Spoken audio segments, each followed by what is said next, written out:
한번 상호간 한번 인사하시죠. 한 주간 보고 싶었습니다. 반갑습니다. 예.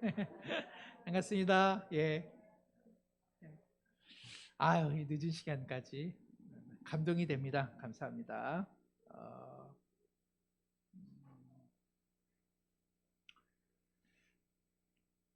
하여튼 저한테 해주시는 말씀은 또 이렇게 사랑방 하니까 시간이 너무 좀 짧기는 하다. 그러나 또 좋은 교제가 된다. 그러나 또 시간이 좀 짧은 거는 아쉽다. 등등등 이제 좋은 점과 조금 더 보완할 점들 좀 얘기하시는데요. 하여튼 주어진 환경 속에서 할 수 있는 만큼 최선을 다해 주셔서 감사를 드립니다. 이제 사실은 밥 한 숟가락 뜬 게 저희가 한 2달 채도 안 된 것 같아요. 그러니까는 하나하나 만들어가는 과정이라 이렇게 생각해 주시면 좋겠고요. 오늘은 사도행전 21장 말씀 지난주 설교 내용을 토대로 해서 함께 나누도록 그렇게 하겠습니다. 찬송가는 425장이니까 제가 이렇게 보니까는 먼저 하시는 사랑방도 있고 나중에 하시는 사랑방도 있고 그렇더라고요. 저는 상관없다 생각합니다. 그래서 사랑방 형편껏 보셔서 함께 그렇게 하셔도 좋겠다 생각이 듭니다. 제가 오늘 그 말씀 나누기 전에 제가 이렇게 설교를 사실은 구상할 때는 어떤 생각을 했냐 하면 우리 사랑하는 성도님들의 삶의 형편들이 다 제각각이시잖아요.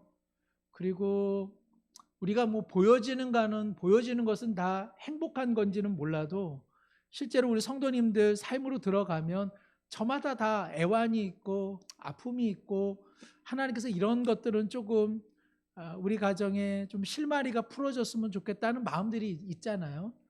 그러니까 어떤 분에게는 자녀의 신앙이라든지 자녀의 어떤 삶의 자리의 문제, 또 배우자를 생각하면 배우자가 오랫동안 지병에 걸려 있거나 경제적으로 물질적으로 혹은 마음적으로 침울해져 있거나 또 내 일터를 생각하면 물질 때문에 내가 일하기는 하지만 나를 둘러싼 그 동료들이 때로는 나와 맞지 않아서 나를 곤란하게 해서 상처를 당하는 경우도 있고 또 어떤 성도님들 다 우리 교회를 마음과 뜻을 다해 섬기고 있지만 우리가 다 이렇게 성격이 다 맞는 것은 아니란 말이죠. 그래서 내 자신이 알게 모르게 서로 상처를 주기도 하고 또 상처를 받기도 하는.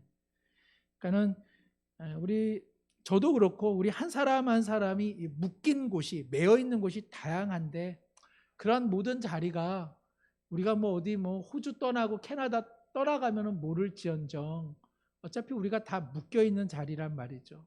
하나님께서 우리를 그곳에 심으셨다는 말이죠.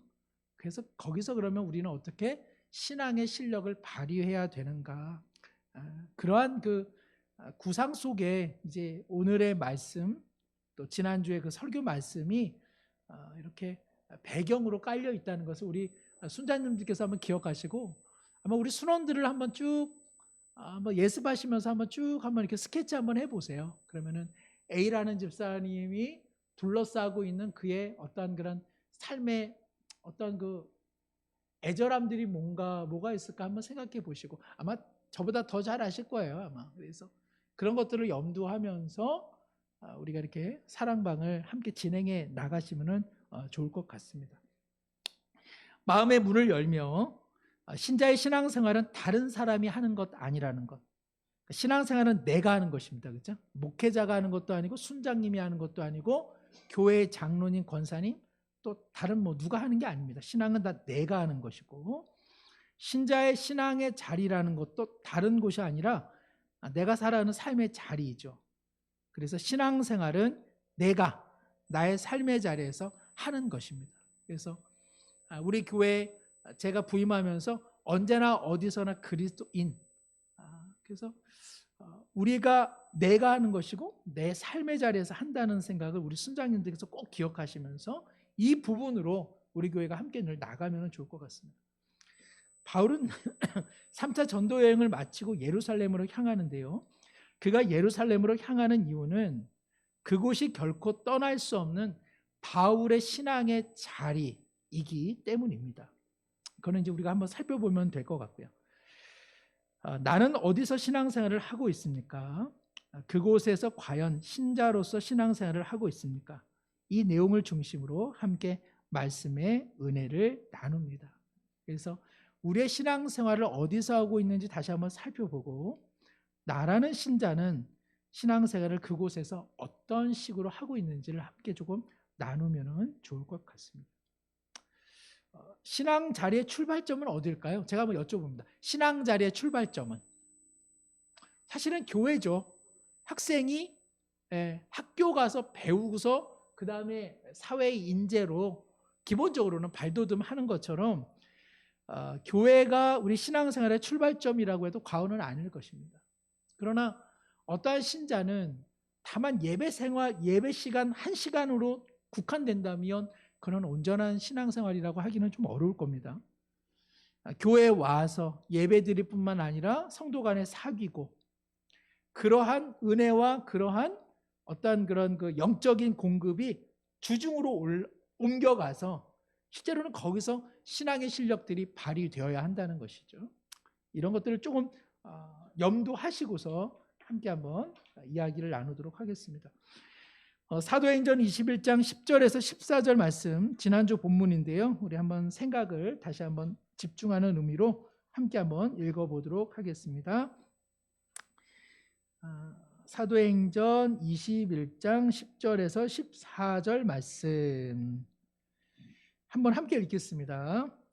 여러 날 머물러 있더니 아가보라 하는 한 선지자가 유대로부터 내려와 우리에게 와서 바울의 띠를 가져다가 자기 수족을 잡아매고 말하기를, 성령이 말씀하시되 예루살렘에서 유대인들이 이같이 이 띠 임자를 결박하여 이방인의 손에 넘겨주리라 하거늘, 우리가 그 말을 듣고 그곳 사람들과 더불어 바울에게 예루살렘으로 올라가지 말라 권하니, 바울이 대답하되 여러분이 어찌하여 울어 내 마음을 상하게 하느냐? 나는 주 예수의 이름을 위하여 결박당할 뿐 아니라 예루살렘에서 죽을 것도 각오하였노라 하니, 그가 권함을 받지 아니하므로 우리가 주의 뜻대로 이루어지이다 하고 그쳤노라. 제가 이 본문의 내용을 지금 이 질문지 아래다가 좀 수록을 해 두었습니다. 사도 바울은 예루살렘 가기 전에 전도자 빌립, 우리 그 사도행전 초반에 빌립이 나오죠. 사마리아에서 복음 전했던 그 빌립입니다. 그래서 그 빌립이 그 광야에서 복음을 증거했던 이 빌립 있지 않습니까? 그 엔게디 누구죠? 에디오피아 내시, 에디오피아 여왕을 섬기는 그 국고 관리자에게 복음을 증언했던 그 빌립이요, 가이사랴에 와서 머무릅니다. 거기에. 그래서 지금 사도 바울이 거기서 며칠을 보내는데, 아가보라고 하는 선지자가 유대 아마 예루살렘에서 내려와서 바울의 허리띠를 풀어 자신의 손과 발을 결박하는 일종의 시연을 갑자기 하게 되는 것이죠. 이 시연의 의미는 바울이 당할 고난에 대한 예언이죠. 그가 예루살렘으로 올라가면 유대인들이 그를 결박하고 죄명을 붙여 로마 관리에게 넘겨줄 것이라는 내용을 받습니다. 오늘 우리 사도행전 배우면서 우리라고 하는 말이 많이 나온다 그랬는데 여기 계속 나오죠. 11절에 보면 우리, 또 12절에 보면 우리, 그리고 14절에 중반에 보시면 우리, 이게 다 이제 누가가 자신을 포함한 바울 그 일행들을 의미하고 있는 것입니다. 바울과 함께 하는 이들이 울며 예루살렘에 올라가지 말 것을 간청할 때 바울의 대답은 무엇입니까? 바울이 뭐라고 이야기했죠? 13절 함께 한번 다시 한번 읽을까요? 바울이 대답하되 여러분이 어찌하여 울어 내 마음을 상하게 하느냐? 나는 주 예수의 이름을 위하여 결박당할 뿐 아니라 예루살렘에서 죽을 것도 각오하였노라. 이것은 뭐 다 하실 수 있겠죠? 그래서 이거는 한번 순장님들께서 우리 순원분들에게 한번 질문해 주시면 될 것 같아요. 자, 참조를 하나 좀 말씀드리면, 당시 예루살렘에 올라가는 것에 대해 왜 이렇게 걱정했느냐? 그것은 예루살렘의 유대인들은 율법과 성전을 계속 고수하면서 율법과 성전을 무시했다 생각하는 예수님을 구원의 원수, 즉 예수님을 구원의 어떤 그 하나님의 아들로서 배척을 했죠. 뭐 그 결과의 십자가에 넘기우는 사건이었고요. 또 한 가지 어려움은 무엇이냐면 예루살렘 교회의 예수님을 믿는 유대인들 중에도 상당수는 예수님을 믿어야 되기는 하지만 그 전에 우리가 고수해 오던 율법, 할례, 정결, 예식 이런 것도 좀 일부는 지켜야 되지 않겠느냐 하면서 누구에 대한 어떤 의심? 바울에 대한 의심, 바울에 대한 좋지 않은 인상을 계속 가지고 있었던 것입니다. 이런 것들이 바울에게는 예루살렘에 올라가기에는 상당히 부담되는 내용이었던 것이죠. 자, 2번을 보시면 그거는 그냥 넘어가고 설명해 주시면 될 것 같고, 2번에 보시면 사도 바울은 예루살렘에 이와 같은 위협이 기다리고 있음을 알면서도 왜 가려 했을까? 그것도 제가 답을 해놨습니다. 첫 번째는 뭐예요? 예루살렘 교회의 가난한 성도들을 돕는데 이방인들이 이렇게 여러분을 섬깁니다 라고 함으로써 이방인과 예루살렘 유대인들을 하나로 묶으려는 마음이 컸습니다. 뭐 그거는 이어서도 두 번째 이야기랑 연결되는데요. 두 번째는 뭐예요? 이런 전달 과정 속에서 그리스도를 통해 유대인과 이방인들은 십자가 안에서 하나 된 하나님의 자녀이다.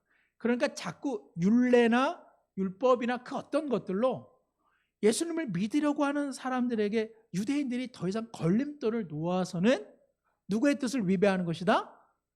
예수님을 통해서 하나 되게 하시는 하나님의 뜻을 위배하는 것이다. 그러니 나의 동포요 민족인 유대인들아, 이제 그 허탄한 것들을 내려놓자. 그 이야기를 하려고 지금 올라가는 것이죠. 이와 같은 바울의 간절한 심정, 그러니까 이러한 지금 그 아가보라고 하는 선지자가 너는 가면 결박당하고 너는 이방 관리들에게 넘겨주리라고 하는 이런 체포 소식을 지금 경험하고 있으면서도 예루살렘으로 올라가는 이러한 바울의 심정을 우리가 이해할 때 13절의 그의 고백이 어떻게 느껴지십니까? 1번은 그가 뭐라고 말했습니까? 이고요. 2번은 이러한 바울의 고백을 좀 한번 우리 함께 이 시간에 한번 느껴보시면 좋을 것 같아요. 우리 그 순장님들은 어떠세요? 바울이 이러한 어려움이 있는 것을 알면서도 예루살렘으로 올라가는 바울의 이러한 고백을 보면서 뭐가 좀 느껴지세요?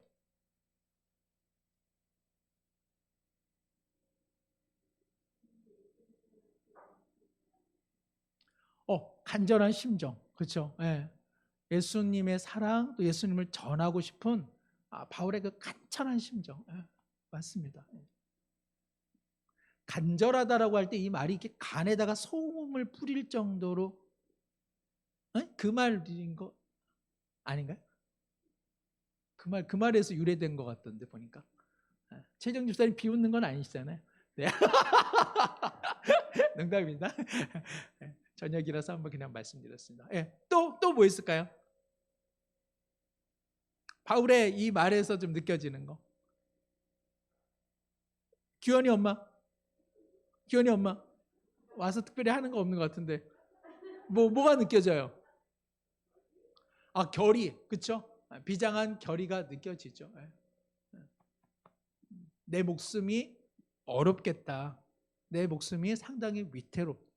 이걸 지금 무시하고 있는 건 아니잖아요. 그죠? 바울이 그걸 알고 있잖아요. 그죠? 그래서 제가 말씀드린 것처럼 디모데야 너는 에베소에 좀 남아라. 내가 어찌 될지를 모르겠다. 그리고 로마 교회에다가 편지 써서 내가 여러분을 다시 만날 수 있도록 나를 위해서 꼭 기도해 주십시오라고 말하는. 그러니까는 우리가 이렇게 신앙 좋으면 무색무취. 바울은 그냥 뭐 인간미가 없이 이 양반은 그냥 예수 그러면 그냥 눈 벌떡 뜨는 사람 이렇게 보지 말고 이 사람도 끊임없이 갈등하고 소갈이하고 지금 막 울잖아요. 그러니까 우리가 여기 바울도 지금 울고 있는 거잖아요. 그죠? 그러니까 왜 내 마음을 이렇게 약하게 하냐, 울지 말라 이렇게 하잖아요. 그죠? 그래서 우리가 좀 이런 것들을 잠시 이 본문에서 한번 좀 느끼면 좋겠어요. 그러니까 우리가 뭔가 신앙적으로 산다는 게 그렇게 쉬운 건 아니란 말이죠. 그래서 바울도 이러한 비장함, 간절함 이런 것들 잠깐 그렇게 한번 느끼는 시간으로 넘어가면 좋을 것 같습니다. 3번입니다. 사도 바울은 이방인에게 복음을 전하기 위한 사명을 받았죠. 그러나 자신의 민족이며 아직 구원받지 못한 유대인들을 떨쳐버릴 수 없었습니다. 그래서 그는 예루살렘으로 올라갔습니다. 이제 우리의 이야기를 하자는 거예요. 우리 모두도 떨쳐버릴 수 없고 반드시 품어내야 하는 나의 예루살렘이 있지 않습니까? 나의 마음을 이해해 주지 않고 오히려 힘들게 하며 벅차게 하는 사람이 있겠죠. 가족이 있겠죠. 내 일터가 있겠죠. 그리고 또 우리 교회 안에서 얼마든지 좀 서로 마음이 어려운 성도가 있을 수 있습니다. 모두가 나의 예루살렘이라고 할 수 있을 텐데요. 지금 내가 올라가야만 하는 나의 예루살렘은 어디입니까? 하고 한번 질문하시면 좋겠고, 무엇 때문에 힘이 듭니까? 그런데 제가 이걸 조금 질문을 바꾸면 좋을 것 같아요. 예상되는 어려움은 무엇입니까? 지금 바울이 예루살렘으로 갈 때에 지금 예상되어지는 어려움들이 있잖아요. 그것처럼 내가 우리 순장님들도 자기만의 예루살렘이 있죠. 올라가야만 하지만 피하고 싶고 만나고 싶지 않고 우회하고 싶고 그리고 엮이고 싶지 않은 사람, 일, 어떤 사건, 일과 이런 것들이 좀 있잖아요. 직면하고 싶지 않은 것들. 그러면은 무엇 때문에 그렇게 내가 조금 어떤 것 때문에 이렇게 힘든가?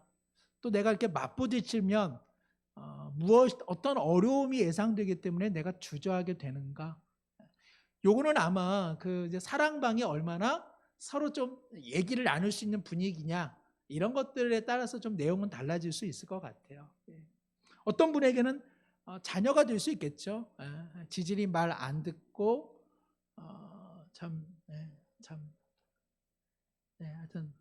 하여튼 그런 내 자식에게 어떻게 해야 될 것이냐, 아니면 뭐 우리 배우자 있을 수 있겠고, 또 뭐 우리 올케 시누이, 또 우리 사랑하는 시어머님일 수도 있겠고, 시댁 어른일 수도 있겠고, 또 일터에서 끊임없이 괴롭히고 정말 사원들 이해하지 못하는 상급자일 수도 있겠고요. 거기서 신앙생활을 우리가 할 수밖에 없다는 것입니다. 우리가 캐나다로 이민 가지 않고 호주로 이민 가지 않는 한 우리가 항상 거기에 매여 있다는 것이죠. 그러면 왜 나는 힘들까? 그런 것들을 혹시나 조금 우리가 말을 할 수 있다면 서로 또 지혜도 얻을 수 있고 또 도움도 받을 수 있겠다 생각이 듭니다. 네 번째 보시면 나의 예루살렘에서 예수님의 이름을 위하여, 바울 사도가 나는 주 예수의 이름을 위하여 결박당하는 것이다. 내가 결박당한다 할지라도 나는 거기에 가치가 있다 생각하는데, 그것은 예수 그리스도의 이름, 즉 유대인과 이방인을 십자가 안에서 하나로 묶으려고 하는 바로 그 예수 그리스도의 뜻을 이루는 데 있어서는 내가 반드시 사용되어야겠다라고 하는 그런 그의 어떤 신앙 고백에 빗대어서 나의 예루살렘에서 예수님의 이름을 위하여 사랑하고 섬기기 위한 기도를 서로에게 부탁합시다. 그래서 이거는 이제 앞부분에서 나의 예루살렘은 우리 막내 아이예요. 이 막내 아이랑 참 어긋나요. 그리고 그 막내 아이와 어긋날 때마다 남편하고 이야기하면 서로의 가치가 서로 달라서 우리 부부 사이도 참 어긋나요. 그것이 어떤 사람에게는 예루살렘이 될 수 있겠죠. 나는 그러면 이번 주에 나의 예루살렘이라고 할 수 있는 내 아이와 또 남편과의 어떤 불통의 관계 속에서 내가 주님 앞에 기도하면서 주님이 주시는 마음이 무엇이고 어떻게 하면 아이의 마음에 귀를 기울여 볼까? 내 입장만 너무 이야기했던 것은 아닌가?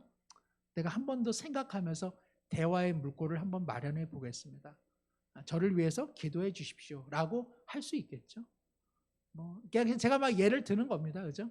또 부모님을 누군가는 서로 조금 양보하며 도와줘야 하는데 서로 약한 부모님 돌보는 일에 있어 형제지간에 불화가 있어서 수일간 연락하지 않고 있다면 그게 내 예루살렘이 될 수 있겠죠.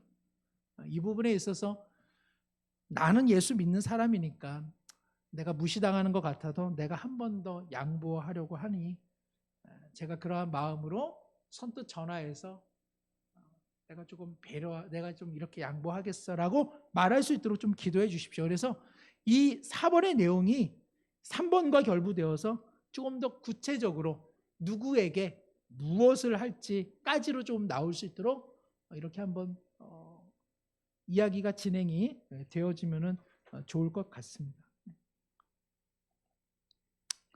사실은 이제 시간이 많으면 우리 여기서 이제 우리 그 교구별로 우리 순장님들 서로의 삶의 예루살렘이 무엇인지 우리가 여기서 사실은 해봐야 되는데, 그렇죠? 우리 순장님들도 피하고 싶고 만나고 싶지 않고 우회하고 싶고 신경질 나게 하는 일이나 사람이나 다 있죠? 저만 그런 건 아니죠? 저도 이 말씀 이제 전하고서 저도 직면해야지, 나도 주님의 마음으로 이겨야지, 이런 생각을 하는데 쉽지 않은 것 같아요. 쉽지 않은 것 같아요. 그래서 쉽지 않은 게 맞는 것 같고요. 그래서 서로가 좀 그런 것들을 이야기를 하시면 좋을 것 같습니다. 삶의 열매를 거두며 오늘 본문에 기록된 사도 바울의 고백문은 와 대단하다, 신앙인이라면 이렇게 살아야 되는데, 이런 감탄을 주기 위해 기록된 말씀이 아니라 신자가 신앙생활을 해야 하는 자리는 저마다의 예루살렘, 가정과 일터, 성도와 사회 관계라는 가르침입니다. 버거운 삶의 자리로 인해 때로는 힘들고 마음 아프지만 하나님께서 반드시 힘과 위로, 소망과 능력을 주실 것입니다. 이런 부분은 같이 읽으셔도 좋을 것 같아요. 왜냐하면 내용이 긍정적이기 때문에 조금 이제 마음에 어려움이 있는 분들도 마지막에 내용을 읽으시면 아마 조금 맞아 하고 좀 긍정적인 마음으로 좀 전환되실 수 있으니까. 남과 비교하지 마시고, 그죠? 우리의 삶의 자리가 하나님께서 우리를 다듬으시는 자리일 테니까. 또 자신의 처지를 이렇게 자랑하지 않으며 서로의 삶의 자리를 진심으로 격려하고, 오늘 14절에 있었던 것처럼 주의 뜻대로 이루어지기를 간절히 기도합시다. 그래서 마치실 때는 앞서 4번에 자기가 결단했던 내용을 가지고 함께 기도하고, 우리 순원들 혹은 순장님들 아니면 한마디 기도 있잖아요. 한마디 기도. 하나님의 뜻대로 살 수 있도록 성령님 힘을 주옵소서. 아멘. 그리고 또 다른 분이 오늘 우리가 각오한 것들 주의 뜻대로 이루어지게 하소서. 아멘. 하고 또 다른 분이 그런 식으로 기도해도 좋을 것 같습니다. 자, 할 수 있다. 예, 가르치는 입장은 제가 그냥 이렇게 일방적으로 좀 하기 때문에 저 입장에서는 이거 쉽게 좀 이야기했습니다만은 아마 우리 순자님들께 그 안에서 역동들이 일어나기 때문에 쉽지 않습니다. 그러나 하나만 잡으시면 돼. 하나만 잡으면 돼. 우리의 신앙의 자리는 어디다? 내 삶의 자리이다. 그리고 하나님께서 거기서 은혜를 주신다. 그러니 우리가 결단하고 각오하는 게 필요하다. 그런 정도만 우리가 붙잡아도 충분한 시간이 될 것 같습니다. 우리 김은환 권사님께서 책가방을 사셨기 때문에 제가 기념하는 마음으로 기도하도록 잘하신 거예요. 잘하신 거예요. 그렇게 하겠습니다. 이 시간에 한번 기도하실 때 우리 강문순 권사님 위해서 한번 기도해 주시면 좋겠습니다. 우리 강 권사님 지금 사실은 유방암이신데 지금 그 염증이 너무 심해서 피가 그죠 이렇게 나올 정도로 힘드셔서 지금 그래도 많이 치료가 되셔서 염증이 좀 잡혀지고는 있는데요. 그래도 좀 어려운 시간들 보내고 계십니다. 우리 강분순 권사님 건강 위해서 기도해 주시고, 우리 또 어쨌든 굴에 먼 곳 가고 계시는데 우리 최동여 장로님, 정정남 권사님, 우리 어머님 하나님께서 마지막 순간에 너무 고통스럽지 않고 주의 은혜 가운데 정한 날에 꿈결처럼 은혜의 본향에 당도할 수 있도록 위로 더해 주시고 소망 더해 주시옵소서. 잠깐 한번 기도하고 제가 마무리 기도합니다. 하나님 아버지, 사랑하는 우리 순원들 또 사랑하는 우리 순장님들 주님의 뜻대로 살아보려 분투하고 주님을 붙잡으며 살아갑니다. 믿음으로 사는 일, 말은 쉬운 듯 하나 고백하지만 잘 되지 않아 늘 하나님 앞에 죄송한 마음 큽니다. 아버지, 우리를 긍휼히 여겨주시고 불쌍히 여겨주옵소서. 한 사람 두 사람 아니라 우리가 함께 모여 이처럼 교제하며 나눌 때에 아버지여, 믿음으로 사는 격려와 위로와 소망과 기도의 끈들이 더욱 굳세게 되게 하여 주시고, 이처럼 함께 나눌 때에 진정으로 우리가 영원한 영가족이 되는 사랑의 띠로 꽁꽁 묶여지게 하여 주옵소서. 사랑하는 우리 강부순 권사님, 주님 긍휼히 여겨주셔서 하나님 아버지 케우되게 하여 주시고, 어려운 지경 속에서도 믿음과 사랑으로 사랑하는 남편 집사님 간호하시면서 주님의 은혜를 구하오니 아버지의 놀라운 은혜의 손길로 붙잡아 주시고 인도해 주시고 품어 주시옵소서. 우리 장로님 네 분, 사랑하는 어머님을 향해 먼 길 떠나고 계시는데 안전하게 다녀오게 하여 주시고, 사랑하는 어머님 한평생 주님께서 동거동락 동행해 주셨사오니 마지막 순간까지 주님의 포근한 손길로 한결같이 임재하여 주옵소서. 하나님 아버지, 근본의 모임을 통하여 우리의 신앙의 자리는 삶의 자리이며 그 삶의 자리에 부여하신 하나님의 은혜가, 십자가의 능력이 온전히 서 있음을 깨달아 우리 모두 바울처럼 고백하며 다시 예루살렘으로 올라가 그곳에서 주의 영광을 위하여 살 수 있도록 새 힘과 새 능력을 부어 주시옵소서. 이 내용으로 함께 나누며 사랑하며 격려할 때 우리 각 사랑망 안에 뜨거움과 사랑과 기쁨과 감사와 그리고 위로가 넘쳐나게 하여 주시고, 위하여 섬기시는 우리 순장님들의 마음에 먼저 이와 같은 승리의 깃발이 언제나 나부낄 수 있도록 여호와 니시 하나님께서 동행하여 주옵소서. 모든 것 의지하오며 예수님의 이름으로 기도드리옵나이다. 아멘.